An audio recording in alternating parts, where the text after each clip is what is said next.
Welcome to सिद्धांत classes. आज की वीडियो में हम लोग पढ़ेंगे उत्तल गोलीय पृष्ठ के लिए अपवर्तन का सूत्र। ठीक है, इसके पहले हम लोग अवतल गोलीय पृष्ठ का अपवर्तन का सूत्र पढ़ चुके हैं। अगर आपने नहीं देखा तो जाकर देख सकते हैं। आप लोग वीडियोज़ को पूरा देखिए, अगर पूरा देखेंगे तभी आपको समझ में आएगा, नहीं तो कुछ चीज़ें इसमें से छूट जाएंगी और आपको क्लियर नहीं हो पाएगा। ठीक है, बोर्ड एग्जाम के लिए बहुत इंपॉर्टेंट है और बोर्ड एग्जाम की इस पर पूरी तैयारी कराई जा रही है। रेगुलर वीडियो नहीं आ पा रहा हमारा, तो रेगुलर वीडियो जल्द ही आने लगेगा, लेकिन आप लोग इसके लिए सपोर्ट की ज़रूरत है। आप लोग के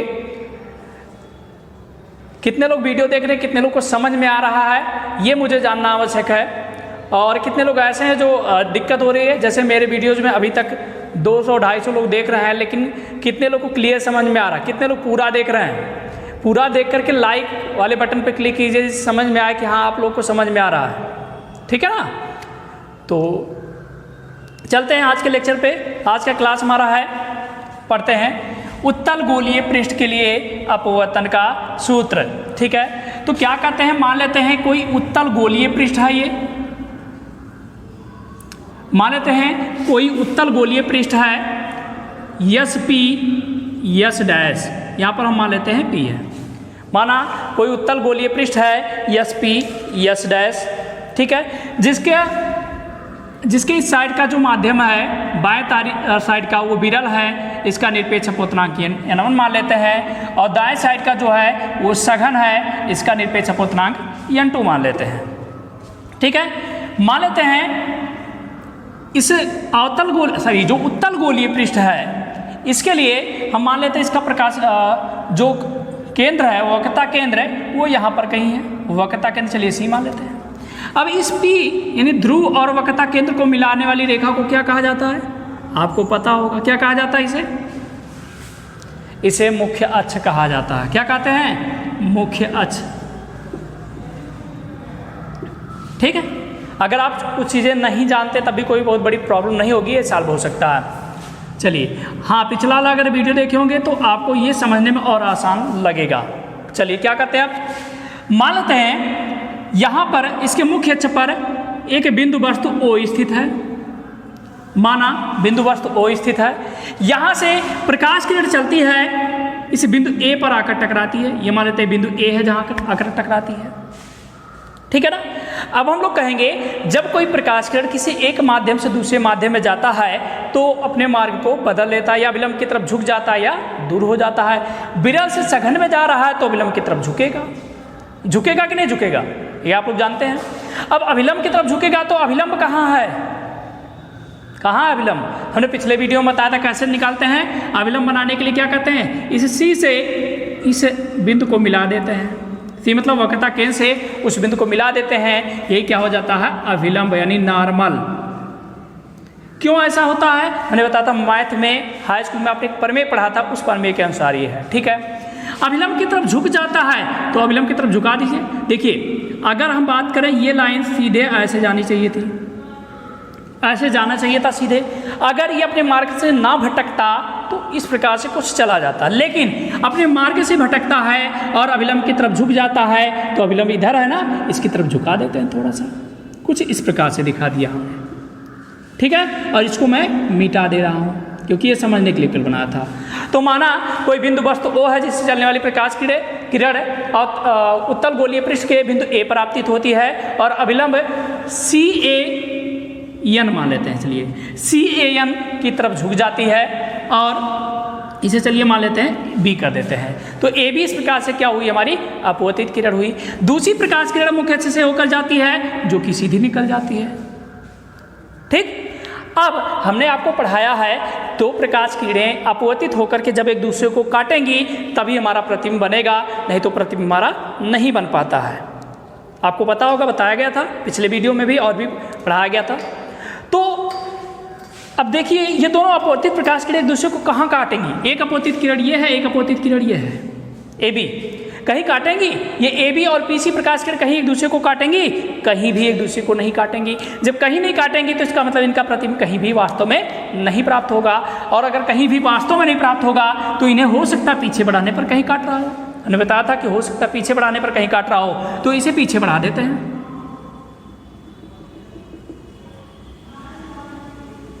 इसे हमने पीछे बढ़ा दिया इस प्रकार से कुछ, देखिए हमने पीछे बढ़ा दिया तो यहाँ पर मुख्य अक्ष को आकर काट रहा, मुख्य अक्ष को भी पीछे बढ़ा गया है, ये आकर यहाँ पर काटता तो यहाँ पर क्या बन जाता है, प्रतिबिंब आई हमारा प्राप्त हो जाता है। ठीक है ना, ये हमारा चित्र बहुत इंपॉर्टेंट है। चित्र अगर समझ में आएगा तो इसके बाद सॉल्व करना बहुत ईजी है, बहुत ही आसान है, सॉल्व कर सकते हैं हम लोग। तो चलिए आप लोगों ने रफ और पेन निकाल लिया होगा, ये हेडिंग डाल लिए होंगे और हेडिंग के बाद ये चित्र बनाना है। तो आप वीडियो को पॉज करके बना सकते हैं या आप लोग स्क्रीनशॉट ले लीजिए, बाद में बनाइए और थ्योरी इसके साथ लिखिए जो मैं अभी बोल रहा हूँ, तब फिर सॉल्व करते हैं। लिखिए, माना एस पी एस डैश, माना एस पी एस डैश एक उत्तल गोलीय पृष्ठ है, एक उत्तल गोलीय पृष्ठ है जिसके बाएं तरफ का माध्यम, बाएं तरफ का माध्यम विरल ब्रैकेट में N1 तथा दाएं तरफ का माध्यम सघन ब्रैकेट में ही N2 है। ये जो थ्योरी मैं लिखा रहा हूँ ये चित्र के अनुसार ही लिखा जा रहा है, इसलिए चित्र जो बहुत जरूरी है, पहले चित्र समझिए आप। ठीक है, चलिए लिखिए, माना मुख्य अक्ष पर कोई बिंदु वस्तु O स्थित है, माना मुख्य अक्ष पर कोई बिंदु वस्तु O स्थित है जिससे चलने वाली प्रकाश किरण उत्तल गोलीय पृष्ठ के बिंदु A पर आपतित होती है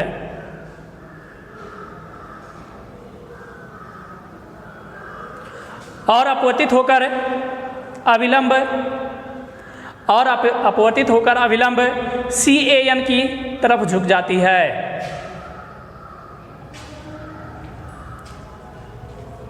दूसरी प्रकाश किरण मुख्य अक्ष से होकर जाती है और सीधी निकल जाती है।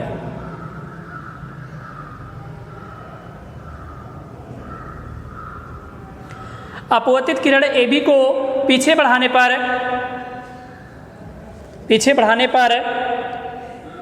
यह किरण मुख्य अक्ष को बिंदु I पर काटती है, अतः बिंदु I बिंदु वस्तु O का प्रतिबिंब है।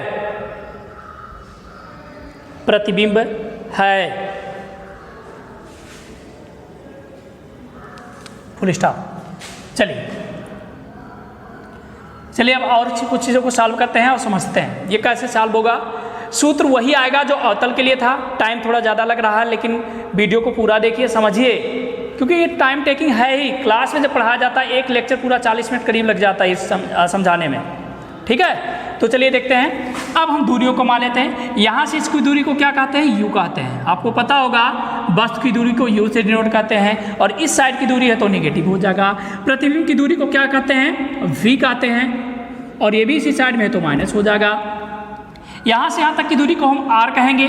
क्यों, क्योंकि ये वक्रता त्रिज्या है। और R क्या होगा, ये दूरी कैसा होगा, पॉजिटिव होगा, इसलिए पॉजिटिव ले लिया जाएगा। क्यों पॉजिटिव, क्यों नेगेटिव, ये सब पढ़ाया जा चुका। नहीं पढ़े हैं तो आप सीरियल से सारे वीडियोज़ को देखिए। एक प्लेलिस्ट बना फिजिक्स पार्ट 2, उसके सारे वीडियोज़ को आप जाकर देखिए, आपको समझ में आ जाएगा। ठीक है, चलिए कुछ चीज़ों को और मान लेते हैं। मान लेते हैं ये कोण अल्फा है, ये बीटा है और ये कोण मान लेते हैं गामा है।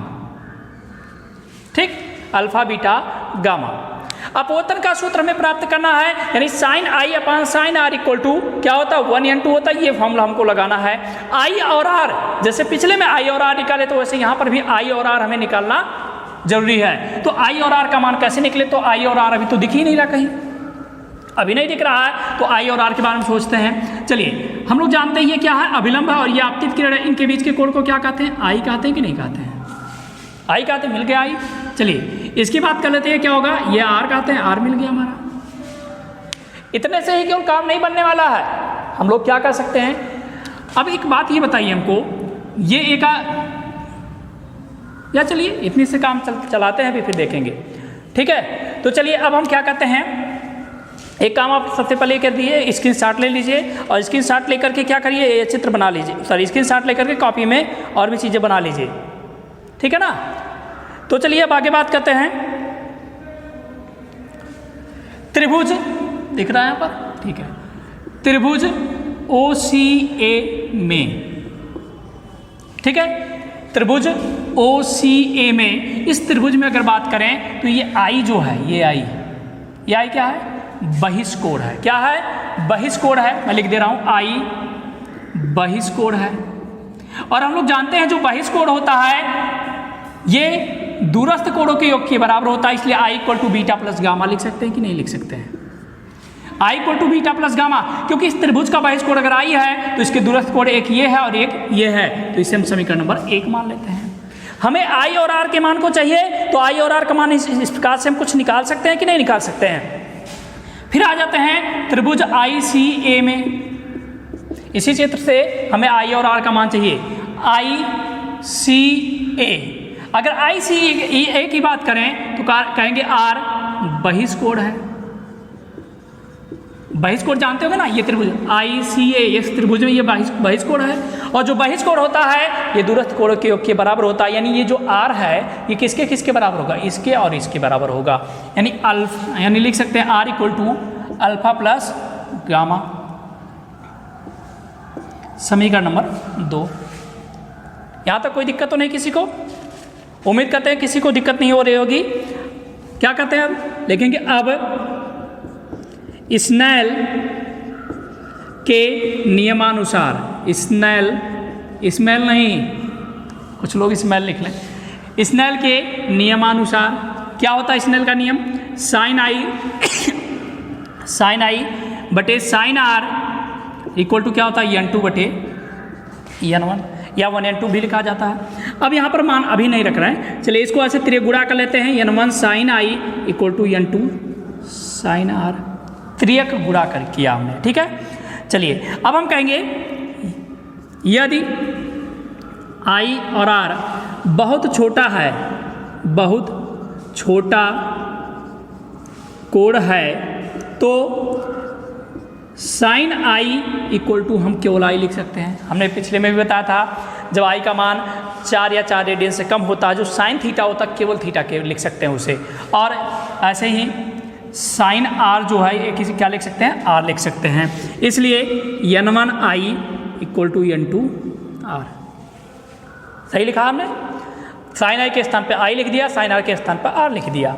इसे लिख सकते हैं N1 और I का मान उठाकर रख दीजिए, I का मान देखिए क्या है, बीटा प्लस गामा, और N2 और R का मान रख दीजिए अल्फा प्लस गामा। कोई दिक्कत यहाँ तक किसी को, उम्मीद करते नहीं होगी, ठीक है ना। चलिए अब यहाँ थोड़ा सा हम सॉल्व कर रहे हैं, दिख रहा है, इसका अंदर गुणा कर लीजिए, ये हो जाएगा हमारा N1 beta plus N1 gamma equal to N2 alpha plus N2 gamma. अब गामा यहाँ पर भी है, यहाँ पर भी है, गामा को एक साइड में कर लीजिए, ये हो जाएगा N1 gamma minus N2 gamma equal to N2 alpha minus N1 beta, ठीक है। अब यहाँ पर गामा कामा ले लीजिए, तो N1 माइनस N2 और इंटू गामा बनेगा, और यहाँ पर N2 alpha minus N1 beta, ठीक है ना। यहाँ तक अभी हम छोड़ रहे हैं इसे, समीकरण नंबर हम मान लेते हैं इसे 3, समीकरण 3। अब जल्दी से आप लोग इसको नोट डाउन कर लीजिए या स्क्रीनशॉट लेकर के कर लीजिए, मैं इसे मिटा रहा हूँ, ठीक है। चलिए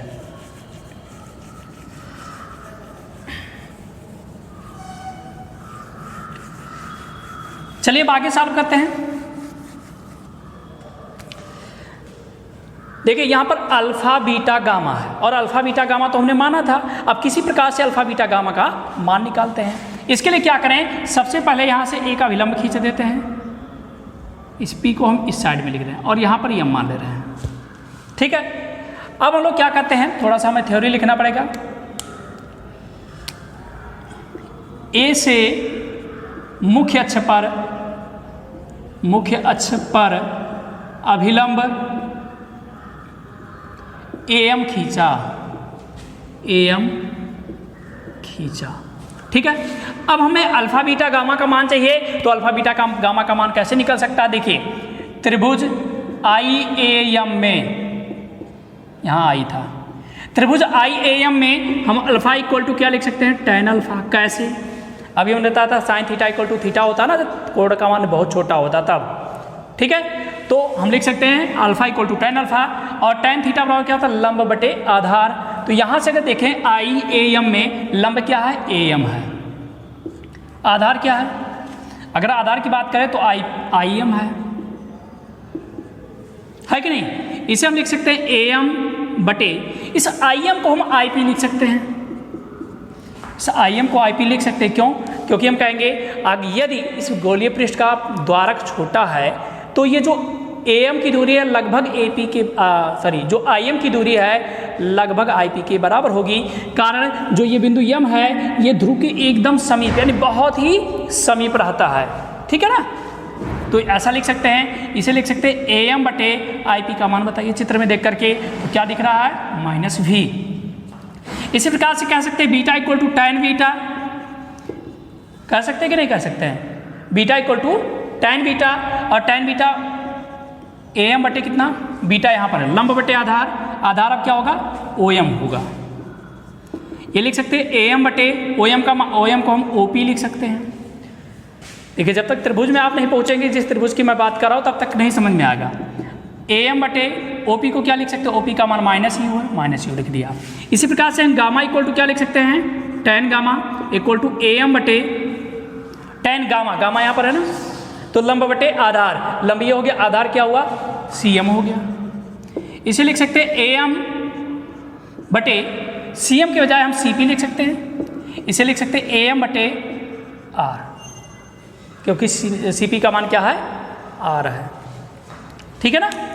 चलिए, अब हम कहेंगे अल्फा बीटा गामा का मान समीकरण 3 में रखने पर, 3 में रखने पर, चलिए रख देते हैं। यदि आई N1 minus N2 gamma, sorry gamma नहीं लिख रहे, गामा के स्थान में मान रख दीजिए AM बटे R इक्वल टू N2, और अल्फा का मान रख दीजिए AM बटे अल्फा का मान कितना? -V, ठीक है। -N1 और बीटा का मान AM बटे क्या है? बीटा का मान -U।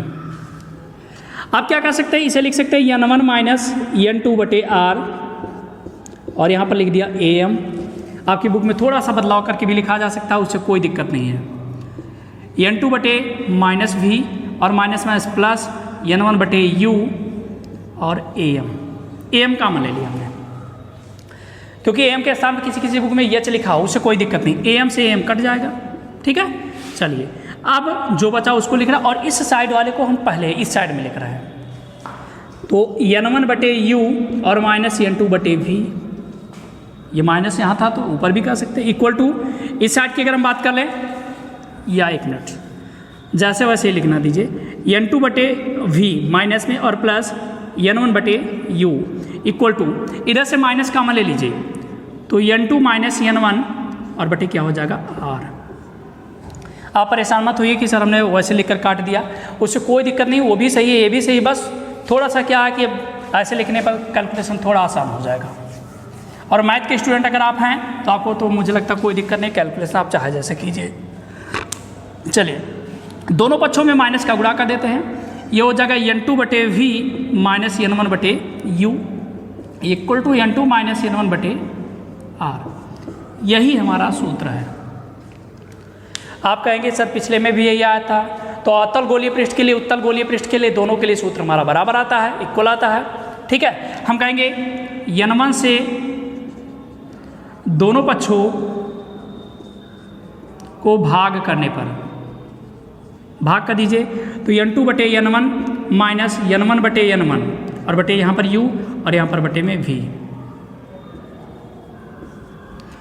और इक्वल टू N2 बटे N1 माइनस N1 बटे N1 और बटे क्या R। N2 बटे N1 को हम N लिख सकते हैं बटे V और माइनस 1 बटे U और इक्वल टू N माइनस 1 बटे R। एक सूत्र हमारा ये भी प्राप्त हो गया। तो सूत्र हमारा दोनों कंडीशन में इक्वल ही आएगा। यहाँ इनका मतलब अपवर्तनांक पहले के सापेक्ष दूसरे का, u मतलब वस्तु की दूरी, v मतलब प्रतिबिंब की दूरी, r का मतलब वक्रता त्रिज्या होता है। ठीक है ना? कोई दिक्कत अगर लग रही हो तो बताइए आप लोग इसमें।